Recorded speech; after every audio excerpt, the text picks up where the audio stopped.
Antes de orarmos, vamos primeiro tirar um momento para ouvir a palavra de Deus e então oraremos juntos.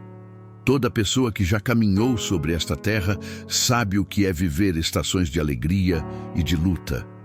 Há dias em que o seu espírito se sente vivo, em que suas orações fluem tão livremente que parece que o céu está escancarado. Você se pega orando 10 minutos, 20 minutos, ainda mais, e sente como se estivesse apenas começando. São dias em que o coração se eleva, quando você sente que pode subir com asas como águias, como declara Isaías, capítulo 40, versículo 31. Mas os que esperam no Senhor renovarão as suas forças, subirão com asas como águias, correrão e não se cansarão, caminharão e não se fatigarão. Nesses momentos, você percebe o Espírito Santo fortalecendo você, enchendo-o de coragem e fé. Você se sente como Davi diante de Golias. Mas também existem os outros dias. Dias em que você se senta para orar e parece que suas palavras não passam do teto. Dias em que o coração fica pesado, em que a culpa sussurra que talvez desta vez Deus não vá perdoar você. Dias em que as manchas de pecados passados parecem escuras demais para serem lavadas.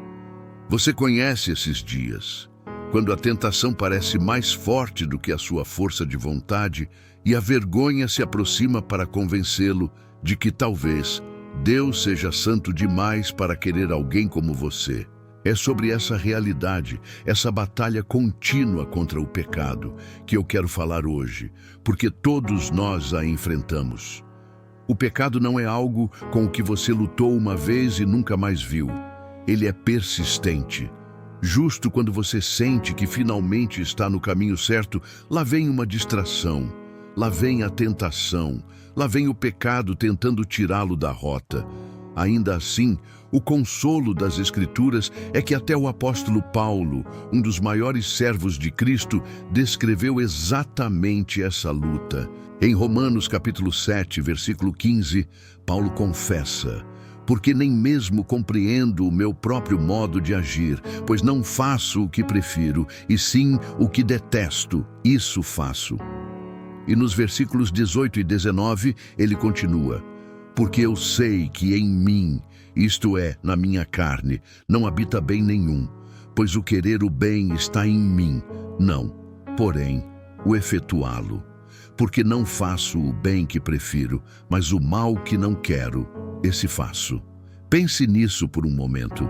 Este é Paulo, o mesmo homem que expulsou demônios, que impôs as mãos sobre enfermos e os viu recuperar-se, que pregou o evangelho por nações, e ainda assim admitiu abertamente que lutava contra o poder do pecado. Isso deve nos lembrar de que ninguém está isento dessa batalha. Nem você, nem eu, nem mesmo os gigantes espirituais que admiramos nas Escrituras. Paulo teve dias de poder, mas também teve dias de fraqueza. Ele sabia o que era dar um passo à frente e sentir como se escorregasse 2 para trás. Mas aqui está a esperança. Embora o pecado seja forte, nosso Salvador é mais forte. Embora a tentação seja persistente, a graça de Deus é maior. A Bíblia diz, em Provérbios capítulo 24, versículo 16, porque 7 vezes cairá o justo e se levantará, mas os perversos são derribados pela calamidade. Perceba o que está escrito: o justo pode cair não 1, não 2, mas 7 vezes. Não cair faz parte da jornada. O que separa o justo do ímpio não é o fato de o justo nunca cair, mas que, pela força de Deus, ele se levanta novamente. Então sim, você pode cair, mas não permaneça no chão. Em Cristo, você pode se levantar outra vez. Sim, você pode tropeçar, mas com a ajuda do Senhor, pode firmar os pés em terreno seguro. Lembre-se das palavras do Salmo 37, versículos 23 e 24. Os passos de um homem são confirmados pelo Senhor, e ele se agrada do seu caminho. Se cair, não ficará prostrado, porque o Senhor o segura pela mão. Deus não abandona os seus filhos quando eles tropeçam. Ele segura a mão deles, levanta-os e concede graça para continuarem caminhando.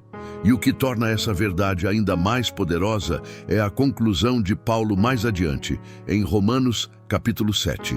Depois de derramar o coração sobre essa guerra dentro dele, ele clama, no versículo 24, "Miserável homem que eu sou, quem me livrará do corpo desta morte?" Mas imediatamente ele responde à própria pergunta, no versículo 25, "Graças a Deus por Jesus Cristo nosso Senhor." Esse é o Evangelho. A libertação não está na sua própria força ou determinação. A libertação está em Jesus. A batalha contra o pecado é real, mas a vitória é possível porque Jesus já venceu. Na cruz, ele carregou o peso de todo o pecado. Pelo seu sangue, você é lavado, limpo e feito novo, como promete 1 João capítulo 1, versículo 9. Se confessarmos os nossos pecados, ele é fiel e justo para nos perdoar os pecados e nos purificar de toda injustiça.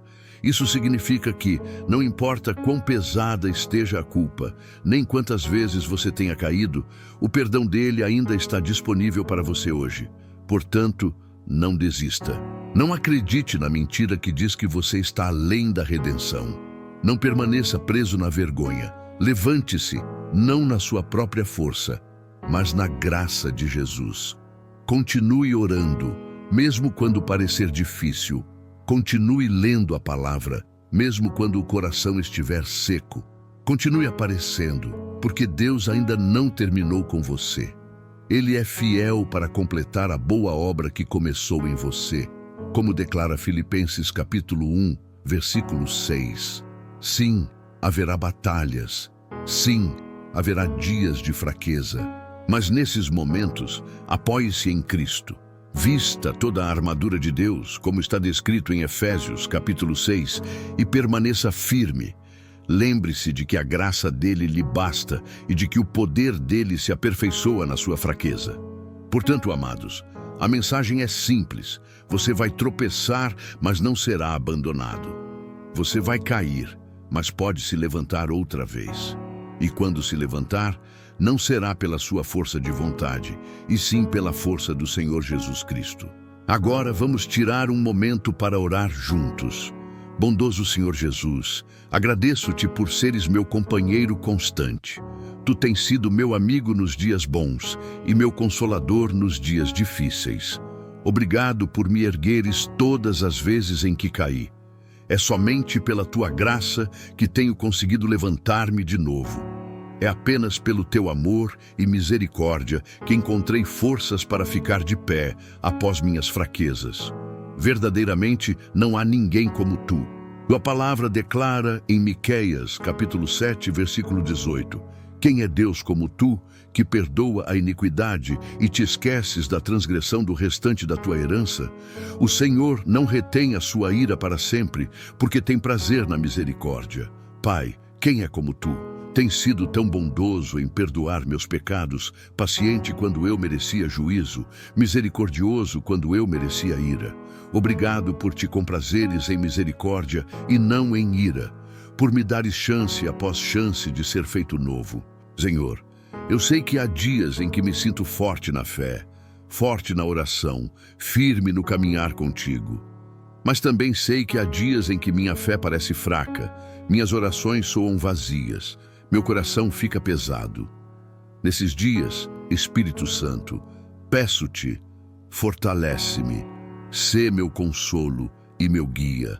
Ajuda-me a atravessar minhas lutas.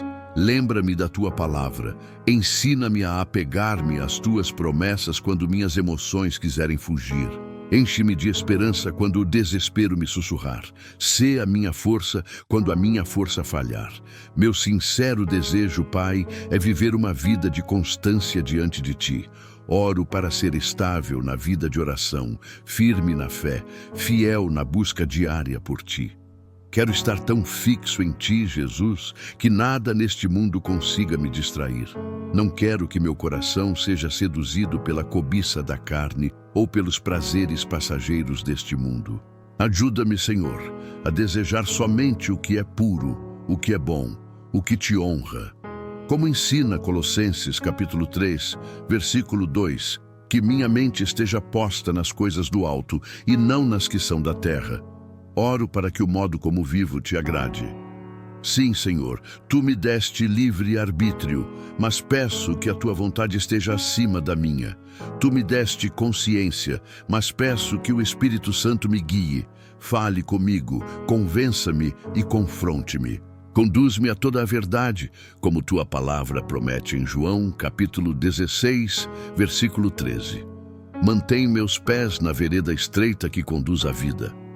Não me deixes desviar para a estrada larga que leva à perdição. Dá-me um coração que treme diante da tua palavra e que se alegra em obedecer-te. Senhor, tu me deste a liberdade de escolher e eu escolho a ti. Escolho viver debaixo da autoridade da tua palavra. Escolho andar por fé e não por vista. Escolho viver uma vida guiada pelo temor do Senhor, que é o princípio da sabedoria, como declara Provérbios capítulo 9, versículo 10. Escolho viver movido pelo amor a ti, porque disseste em João capítulo 14, versículo 15, se me amais, guardareis os meus mandamentos. Ensina-me a obedecer-te, não por obrigação, mas por amor. Que a minha vida seja um testemunho vivo de alguém transformado pelo poder salvador de Jesus Cristo. Pai, eu te louvo. Tu és digno de toda a glória. Tu és o Rei dos Reis e o Senhor dos Senhores. Todo o poder no céu e na terra está em tuas mãos. Como proclama o Salmo 145, versículo 3. Grande é o Senhor e muito digno de louvor. A sua grandeza é insondável. Sê louvado por todos os dias da minha vida, Senhor. Recebe a minha adoração. Que tudo o que eu disser e tudo o que eu fizer honre o teu nome. Agora, Senhor, eu me rendo. Deposito minha vida diante de ti. Coloco os meus planos, meus desejos, meus medos e meu futuro em tuas mãos. Governa e dirige os meus passos. Como instrui em Provérbios capítulo 3, versículos 5 e 6. Ajuda-me a confiar em ti de todo o meu coração e a não me apoiar no meu próprio entendimento.